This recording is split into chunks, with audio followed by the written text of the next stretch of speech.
आज हम लोग पढ़ने जा रहे हैं कहानी उसने कहा था, जिसके रचनाकार चंद्रधर शर्मा गुलेरी हैं। और इनका जन्म कब हुआ था? तो 7 जुलाई 1883 ईस्वी को जन्म हुआ था। जन्म 7 जुलाई 1883 ईस्वी, जयपुर राजस्थान में। मृत्यु 1922 ईस्वी में। मूल निवास कहाँ के थे? तो गुलेर, कांगड़ा, हिमाचल प्रदेश के। पिता का नाम था पंडित सिमराम। और 1904 में खेतरी के नाबालिग राजा जय सिंह के अभिभावक बनकर मेयो कॉलेज गए। इनकी जो रचनाएं हैं, इन्होंने 3 कहानियाँ लिखी। सुखमय जीवन, बुद्धू का कांटा और उसने कहा था। सुखमय जीवन और बुद्धू का कांटा दोनों 1911 में रिलीज हुआ था और उसने कहा 1915 में रिलीज हुआ था। इनका जो निबंध है वो है कछुआ धर्म, पुरानी हिंदी और भारतवर्ष। और इनकी जो अंग्रेजी निबंध है अ पोएम बाय वोस और a commentary on Vatsyayana Kamasutra. Chandradhar Sharma को 20वीं शताब्दी के प्रथम चरण में हिंदी गद्य साहित्य का प्रमुख लेखक थे। और उसने कहा था उनकी अमर रचना है। उसने कहा था को हिंदी कहानी के विषय विकास में मील का पत्थर माना जाता है। इस कहानी पर विमल राय ने फिल्म भी बनाई है। और चंद्रधर शर्मा गुलेरी द्विवेदी युग के थे और आधुनिक काल के थे। उसने कहा था कर्म प्रधान कहानी है। इसमें मुख्य पात्र लाना सिंह है, जो 77 नंबर राइफल्स का जमादार था।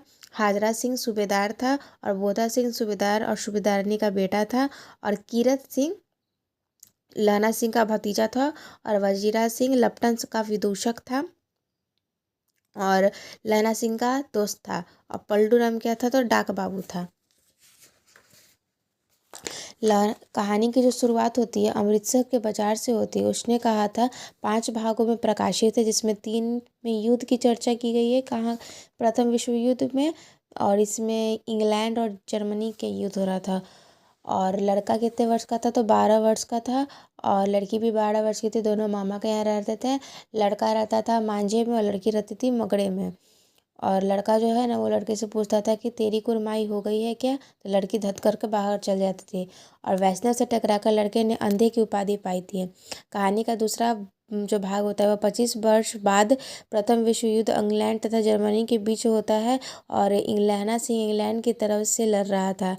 एक अकलिया सिख 1.25 सिख के बराबर होता है। जर्मन लपटन को किसने मारा था? तो लाना सिंह ने मारा था। और लपटन की जेब से क्या निकला था? तो 3-4 लिफाफे और एक डायरी बरामद हुई थी। और फिरंगी बैम के बैग में मखमल जैसी घड़ी घड़ी घास थी। लाना सिंह वजीरा सिंह के गोद में मरा था। किसकी गोद में मरा था? तो वजीरा सिंह की गोद में मरा था। और लाना सिंह 7 दिन की छुट्टी में सरकार के सूबेदार को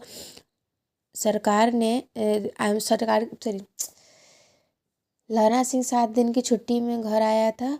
और सरकार ने उसको ज़मीन कहाँ दी थी? तो लायलपुर में ज़मीन दी थी। और निमोनिया से मरने वाले को मुरब्बे नहीं मिलते, ये किसने कहा था? तो वजीरा सिंह ने कहा था।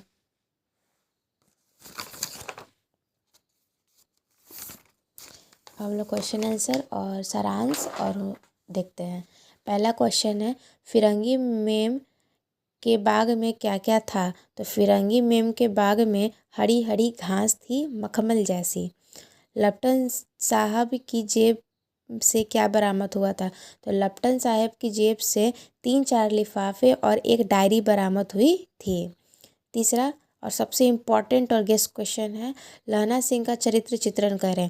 तो लाना सिंह हमारे पाठ्य पुस्तक दिंगत भाग 2 के गद्य खंड के पाठ उसने कहा था का एक मुख्य पात्र है। यह एक वीर सिपाही और कहानी का नायक भी है। लेखक ने इस पात्र को बहुत अच्छे से उभारा है। कहानी में लाना सिंह के चरित्र की निम्नलिखित व्याख्या है। पहला, कहानी का नायक। कहानी का समस्त घटनाक्रम लाना सिंह के आसपास घटता है, जिससे यह स्पष्ट होता है कि वे कहानी का मुख्य पात्र तथा नायक है। दूसरा, सच्चा प्रेमी।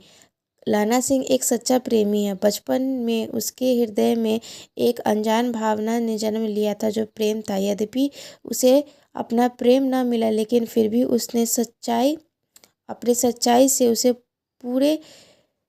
उसे अपने हृदय में बसाए रखा। बहादुर और निडर। लाना सिंह बहादुर और निडर व्यक्तित्व का आदमी था। उसने बहादुरी से युद्ध लड़ा। चतुर। लाना सिंह बहादुर होने के साथ साथ काफ़ी चतुर भी था, इसलिए उसने लपटन साहब के नकली होने के का शक होता है, उसने चतुराई से उसको मार भी दिया था।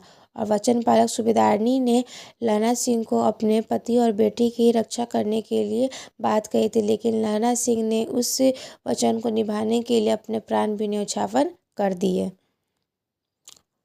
और हम लोग देखते हैं सारांश। चंद्रधर शर्मा पाठ चंद्रधर शर्मा रचित पाठ उसने कहा था एक अमर प्रेम कहानी है। इसे हिंदी साहित्य में मील का पत्थर कहा जाता है। यह कहानी 5 खंड में विभाजित है। यह कहानी अमृतसर के भीड़ बड़े बाजार में शुरू होती है, जिसमें 12 वर्ष का एक सिख लड़का और 8 साल की एक लड़की मिले। लड़के ने लड़की को घोड़े से के नीचे आने से बचाया था। फिर दोनों का परिचय हुआ। लड़के ने लड़की से पूछा कि तेरी कुर्बानी हो गई है, और लड़की ने दत्त कहकर भाग गई। यह क्रम कुछ दिन तक चलता रहा और फिर एक दिन लड़के की इच्छा विरुद्ध लड़की ने कह दिया कि हाँ, मेरी कुर्बानी हो गई है, देखते नहीं मेरा कड़ा हुआ नया शॉल। यह सुनते ही लड़का हक्का बक्का हो गया। आगे चलकर वही लड़का इस कहानी का नायक लहना सिंह के रूप में सामने आता है। कहानी का दूसरा खंड 25 वर्ष के बाद आता है। इसमें प्रथम विश्व युद्ध फ्रांस और बेल्जियम के बीच का वर्णन हुआ है। 25 वर्ष बाद वह लड़का लहना सिंह 77 सिंह राइफल्स का जमादार बन गया। उसके साथ सूबेदार हजारा सिंह और उसका पुत्र बोधा सिंह भी काम करता था।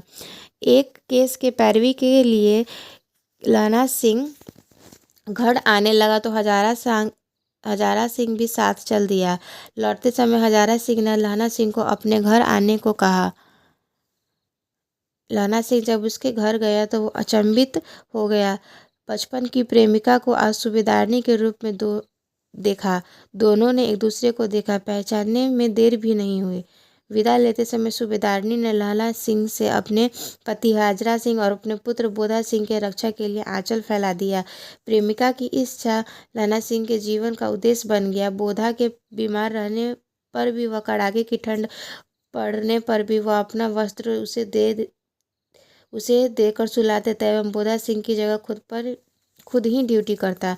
एक बार दुश्मन वेश बदलकर आ गए, जब लहना सिंह ने बुद्धिमानी से मुकाबला किया। इस क्रम में बोधा सिंह, हजारा सिंह आदि घायल हुए, लेकिन लहना सिंह इन दोनों को बचाने के लिए खुद ही गोली खा ली और देह से इतना खून निकलने के बाद भी लहना सिंह ने बोधा सिंह तथा हजारा सिंह को पहले अस्पताल भेज दिया।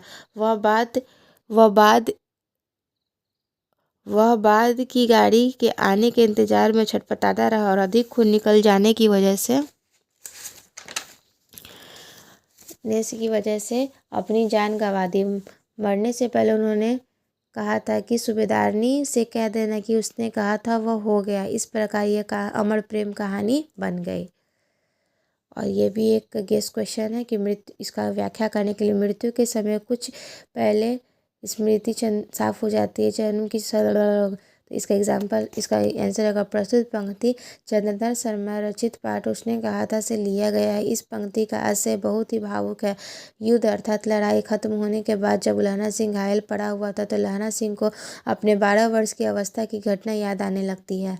अमृतसर शहर के चौक दही वाले दुकान और पर मिली हुई 8 साल की लड़की, तेरी गुरमाई हो गई है, धत कहकर भाग जाना आदि घटनाएं उसको याद आ रही थी।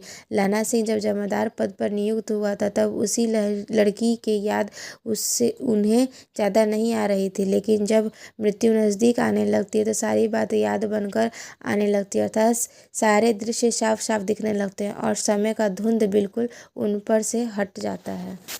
और इस प्रकार ख़त्म होता है।